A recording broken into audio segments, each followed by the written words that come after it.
But, you know, effectively everybody, you know, is on Facebook. And if they're not, it's because they're so much of an internet user going back like me to where they just realize that Facebook is trash and never even bothered to use it. Well, I don't think there's no such thing as an illegal. See, y'all got to get this illegal out of your head. That's a game. Y'all are being psyoped with the idea of illegal immigrants. The corporations have decided that they are going to pay a specific amount of money for labor. They've decided that these are the working conditions. And if the people who live here will not do those jobs for that pay under those conditions, new people will and are being brought to the country to do those jobs for those prices under those conditions. To think of them as illegal immigrants is a mistake, and you've already been gamed by the system. They got you right where they want you because they want you getting mad and fighting amongst yourselves. Meanwhile, guess what? It's a class war, and you don't want to admit that you're in the same goddamn underclass proletariat as some bozo who just showed up here and don't speak the motherfucking language. That's how low on the totem pole y'all are. And I am. But who wants to face that in the greatest country that's ever existed, where all of us are not only free, we're more free than anybody's ever been, solely based on when and where we was born? Does that even seem possible? I would say no. They've been gaming us since day one when we was little babies, and they got us right where they want us. So what do you mean illegal? The corporations have brought them here. How the fuck? You going to tell me that the institutions that make the motherfucking laws have said it's illegal for these people the people they're bringing here? It makes no sense. None. So yeah. Oh, but they look different. They look different, you know, the people coming here. But they're you economically, right? But except they will do the same job for less money under worse conditions. See, that's the thing, which means they're more valuable to the corporation. So the corporation says, hey, if you want to come here and serve us, come on down. As long as you want to come to this spot and do what we want you to do, come on in. So that southern border will never close as long as these corporations are in charge. Never. Never. But look how many people are tricked into thinking, oh, there's a blue-blooded billionaire from Manhattan, former Democrat, and he's traditional family values, believes on Jesus, and he's going to come save us all. And he's going, by God, he's going to build that wall and close that border. But wait a minute, what did he actually do when he supposedly had the reins? Oh, he made sure hometown Pfizer got the most money from Operation Warp Speed. He made sure Pfizer was enriched to the greatest degree possible. And Pfizer is from where he's from. And he's a blue-blooded billionaire. And by the way, I'll go ahead and further assert a blue-blooded billionaire who grew up like Trump did. And again, I'm going official fiction. I'm not saying that he's these things. I'm not even saying that he's anything but an actor. I'm going official fiction. Those people look down on us. We are the underclass. We're the great unwashed masses. They can't care about us. They think it's our fault for being ignorant, uneducated, stupid, and lazy. They really believe that. So the idea that these fucking psychopaths who run everything, that any one of them could have compassion for us so much that they want to save us from ourselves, by the way, even if Trump was able to save us, he's saving us from us. Right? Isn't that our job? Isn't it our job to save us from us? It's complete insanity, man. And, you know, ultimately, all I can do is, much like Susan Powder, all I can do is say, stop the insanity. But in my own life, I can't stop the insanity in anybody else's life. All I can do is say, this is insane. If I go along with insane, it's like if you look into the abyss gazes into you or whatever. You know, if I go into the insanity comes into me, right? I mean, a lot of this is just self-preservation. What's up, Arpole? Define collapse. Well, you're living it. I'll define it. It's if you're not rich, It's what you're living in. If you have to go to work to maintain your present lifestyle, collapse is what you're living in, right? But does it even matter? But it'll always be propped up just enough so that the workforce can just barely scrape a by. And isn't that interesting that it's just surprise, surprise, adjusted for inflation, real wages have never increased in my lifetime, over any appreciable. Now they spike up, they go down, but it's a flat line overall. It just happens to be a coincidence that, if a person's willing to basically go out and just do nothing but work and then have just enough free time to maintain themselves enough to be able to serve the corporations, they can live in an apartment, or can't buy a house certainly, or live in a house, right, and feed themselves. Isn't that it's shocking how it just happens to be that way, almost as if it was planned, right? Well, my political predictions never bear fruit, so probably Trump is going to win, just because I'm calling it for Harris. I mean, there you go. Yes, indeed. Well, and just they tell you, by the way, it's like Dick Cheney said, however many. Oh, that was back when the Republicans were a laughing stock, lest we forget. I haven't heard any of these MAGA bozos, especially in the so-called truth community. Why hasn't anybody ever answered for the fact that, 15 years ago or whatever, the Republicans were such a laughing stock that America's reputation worldwide took a massive hit under George W. Bush and Dick Cheney. But yeah, Cheney, while they were in power, said deficits don't matter. And people are like, huh, that's a strange thing to say. Meaning, we don't have to, because remember Clinton, y'all won't remember this, but Bill Clinton balanced the budget one year, meaning it just everything balanced out. Whereas almost every year, back to whenever it started, it's the government spends more than it takes in, right? Yeah, I mean, it's going to be Harris, but again, every time I try to make a political prediction, it never happens. So I'm just assuming I'm wrong. But yeah. Well, see, and this is where I'll challenge Rick to basically, here's what I notice in your generation, Rick, is y'all have absolutely no ability to police your own thinking. So Trump's not going to lead me anywhere. And I'm not in the group of, so if you say Trump's going to lead a group, it's because you use the pronoun us. Now, I think you mean the United States of America when you say us, but isn't that a corporation?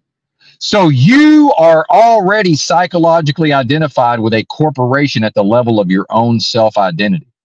But then you choose to go to a channel that rant and raves about corporations being in charge of everything and how this is not a good thing. So like, what is even happening here, Rick? So, and I had this myself. I had to train myself out of identifying with the United States of America or the United States, right? I had to train myself out of that. Okay. Pretty pleased with sugar on top, Rick. Disabuse yourself of these notions because they're only harming you. Trump ain't leading me anywhere. And those who can be led by a Trump or a Harris or whoever it is, those ain't my people, y'all. And I'm not going to be with those people here. And if there's an afterlife and I'm going to be with some people in the afterlife, it ain't going to be them.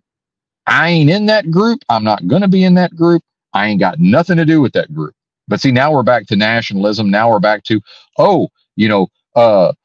Russia, like the idea of the strong leader, like the Joseph Stalin or whoever it is, right? Like, oh, look at big, powerful Trump and look at the big, powerful United States military and look at the big, powerful corporations. I'm big and powerful by extension. No, you're not. You got gamed. You got pimped. You got macked. You got game run on you. And now you're running around, strutting around like a rooster with your fucking chest puffed out, which is how a lot of the men in much of the country, especially where I'm from, used to be. And I probably behave that way to some extent. Strutting around with your chest out because America's strong. Get the fuck out of here, man. Ridiculous. And it doesn't matter. We're speaking broadly. The fact that you know some ins and outs is irrelevant, Rick. It doesn't matter. You're mind controlled. You're wrong. You just proved it. You said Trump's going to lead us. No, he's not. He's not going to lead me. If you speak that way and think that way, they got you right where they want you, Rick. And you can defend it all you want. Guess what? Defending it is the very mechanism that will prevent you from overcoming it. Because if you don't ever accept it, if you don't ever admit to yourself that, my God, he's right, I've been doing this for years, what a fool I've been, then you can fix it. That, by the way, that's called what? That's called humility. Oh, some of us think we're Christians, and I don't know if Rick's religious, don't know, don't care. I'm just saying, oh, we think people want to be Christ-like. Well, doesn't that involve humility? But we can't humble ourselves enough to admit that we've got gamed and pimped and macked, and we've been, to this day, we're running around with wrong notions in our noggins that are harming us and others. Oh, but now we got to defend it because we can't be seen as wrong. It's a typical psychology. And Rick, you do model typical American psychology, whether you admit it or not, whether you know some certain facts or not. In all I've seen from you, you model the typical psychology of the boomer. Period. It's typical. Now it's the cool, trendy, hip thing. By the way, in part to do what? In part to serve the system. Remember, we're here serving the system. How are we serving the system? Back to Kaczynski, it all serves the system. Well, this is a way to vent the frustrations, right? It's the 2 minutes hate from 1984. It's a little bit of an escape valve for the pressure that builds up, thus serving the system so the system can continue on. Too much pressure builds up, the shit might actually explode in a way that is inconvenient for the system. Back to the George Floyd riots. That's how I viewed that when that happened. I said, oh, well, obviously all this pressure is built up because of the lockdowns. Now this is a way to vent the pressure, thus serving the system. Same thing with what's going on here. Vent a little bit of the frustration, go right back to serving the system. Because you were born into it, right? You were born into it,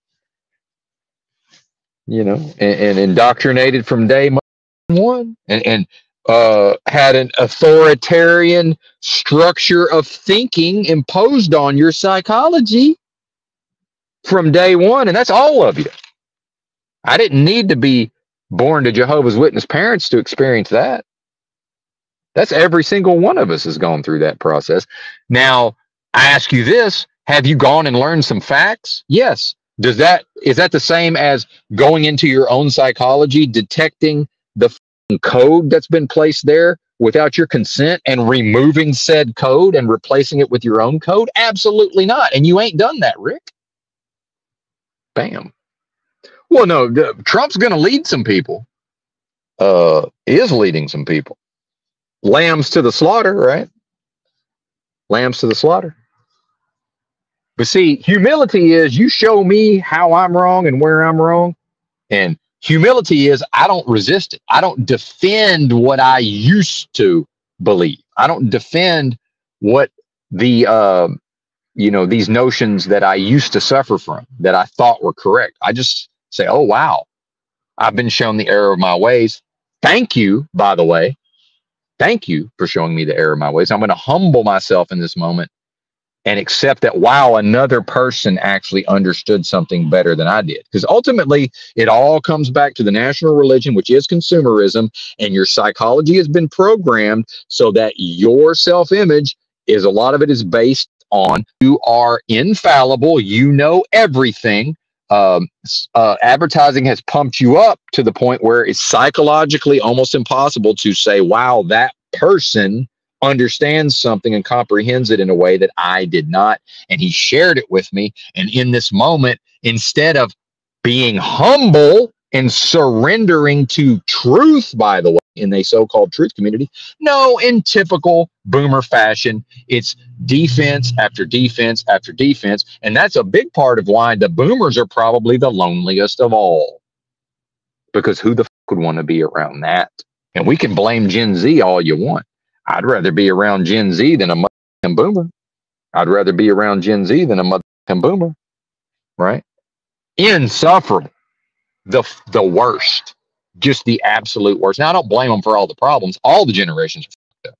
Every generation's fucked up. I'm damn near equally, I would say. damn near equal. But this shit is wild out here. Well, and then also it's interesting talking about the JD Vance and all of this.